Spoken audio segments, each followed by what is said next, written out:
Somewhere right now, someone is watching a video promising them a way to turn a small amount of money into a fortune, fast, with almost no effort. And somewhere right now, someone else just lost their savings believing the exact same promise, delivered with the exact same confidence. Get-rich-quick schemes have taken thousands of different disguises over the years. Crypto trading bots, forex signals, dropshipping secrets, pyramid-shaped investment clubs. The packaging keeps changing, but underneath every single version, the same basic mechanism is running. And once you understand it, you'll be able to spot it instantly, no matter what costume it's wearing next. Let's start with what this actually looks like. You're scrolling and you see someone your age standing in front of a rented sports car, talking about how one simple system changed their entire financial life. They seem relaxed, confident, genuinely convincing. There's a screenshot of earnings, a testimonial from someone who looks just like you, and a countdown timer suggesting the opportunity won't last much longer. Everything about the presentation is engineered to feel urgent and trustworthy at the same time. If you go further, you often find a community waiting on the other side. A group chat, a private webinar, a forum full of people celebrating small, early wins. This part matters more than most people realize.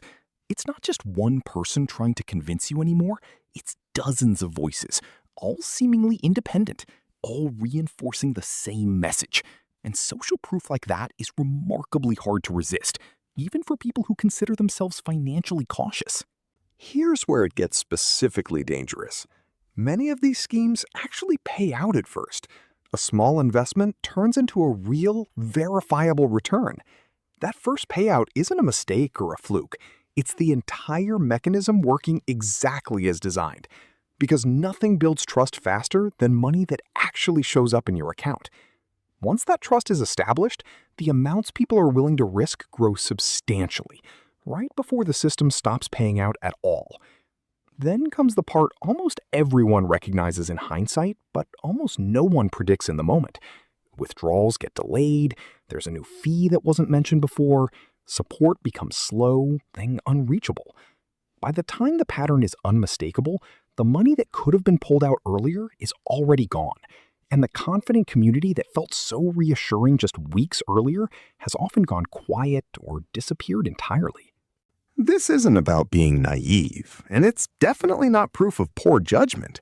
Some of the most intelligent, financially literate people have fallen for versions of this exact pattern, because it isn't really designed to exploit stupidity. It's designed to exploit very normal, very human psychology. And once you see the actual mechanics behind it, it becomes far easier to recognize, no matter how convincing the next version looks.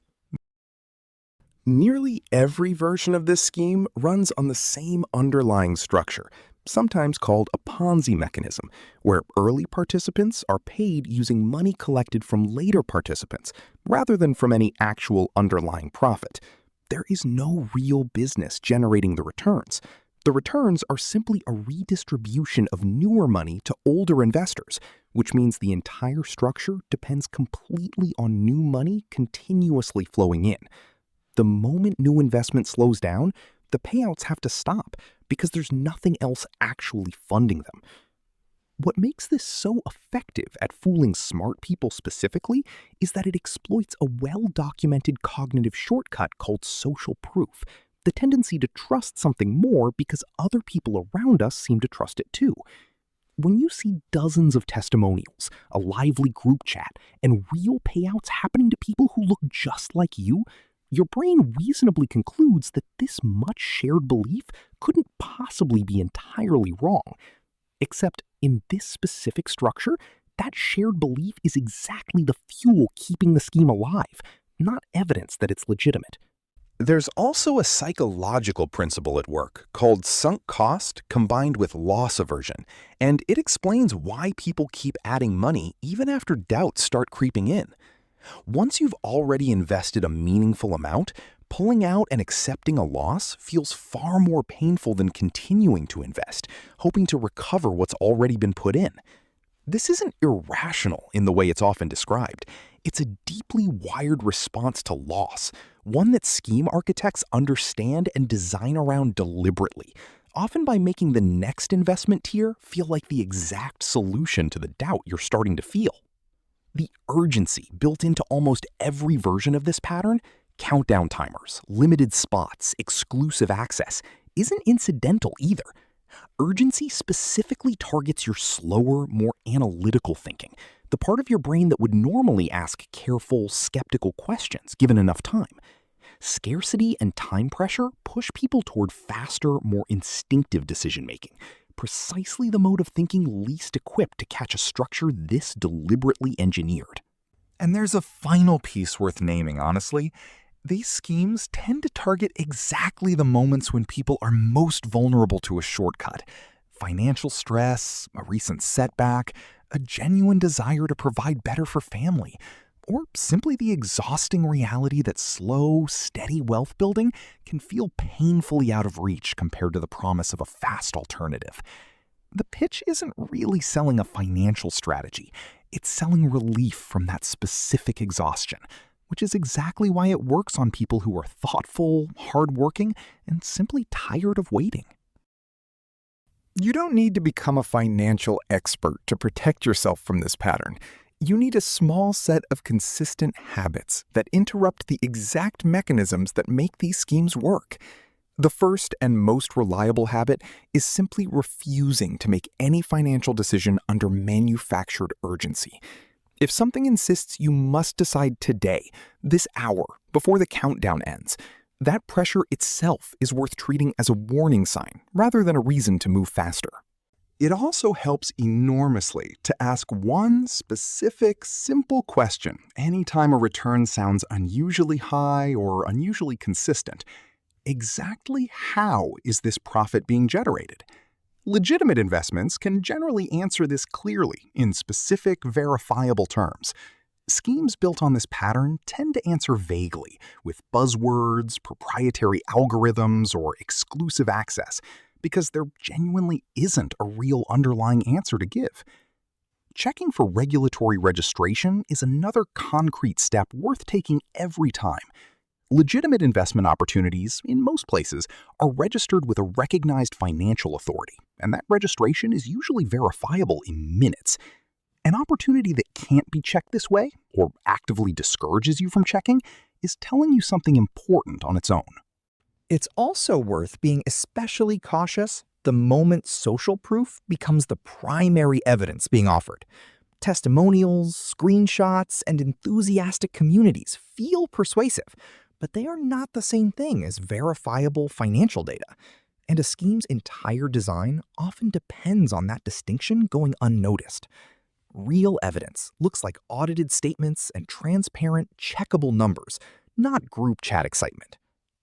And finally, it helps to remember, honestly, that slow, boring, well-established methods of building wealth exist precisely because they've been tested against exactly this kind of shortcut repeatedly over long periods of time and have consistently outperformed it.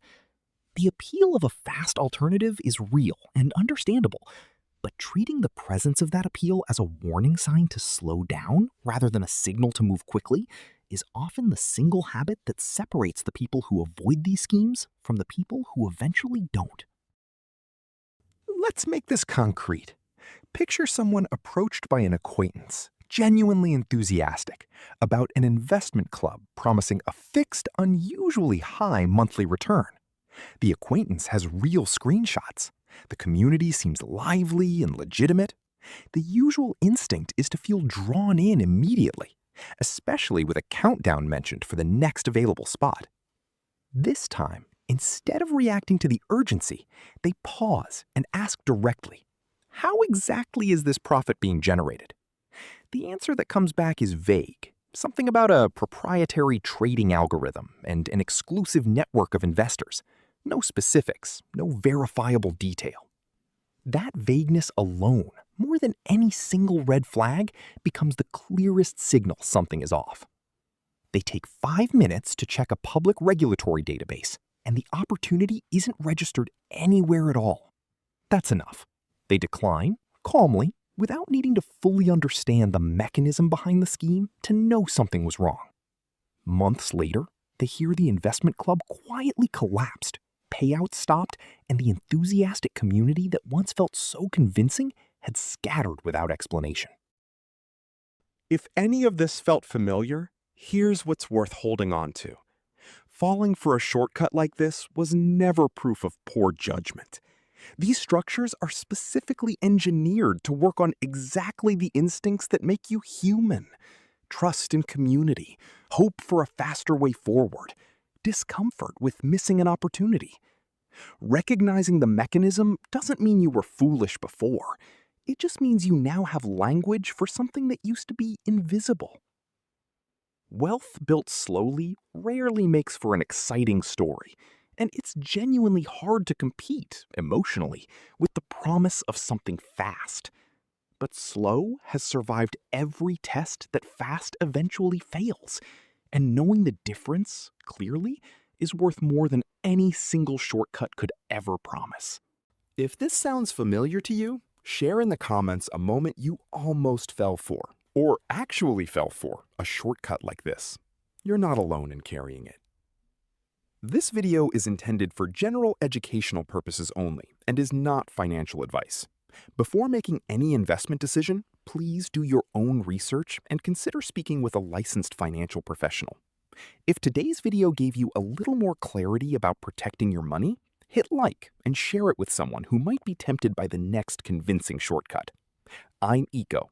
Don't forget to subscribe so we can keep exploring the hidden corners of the mind together. Goodbye, and I'll see you next time.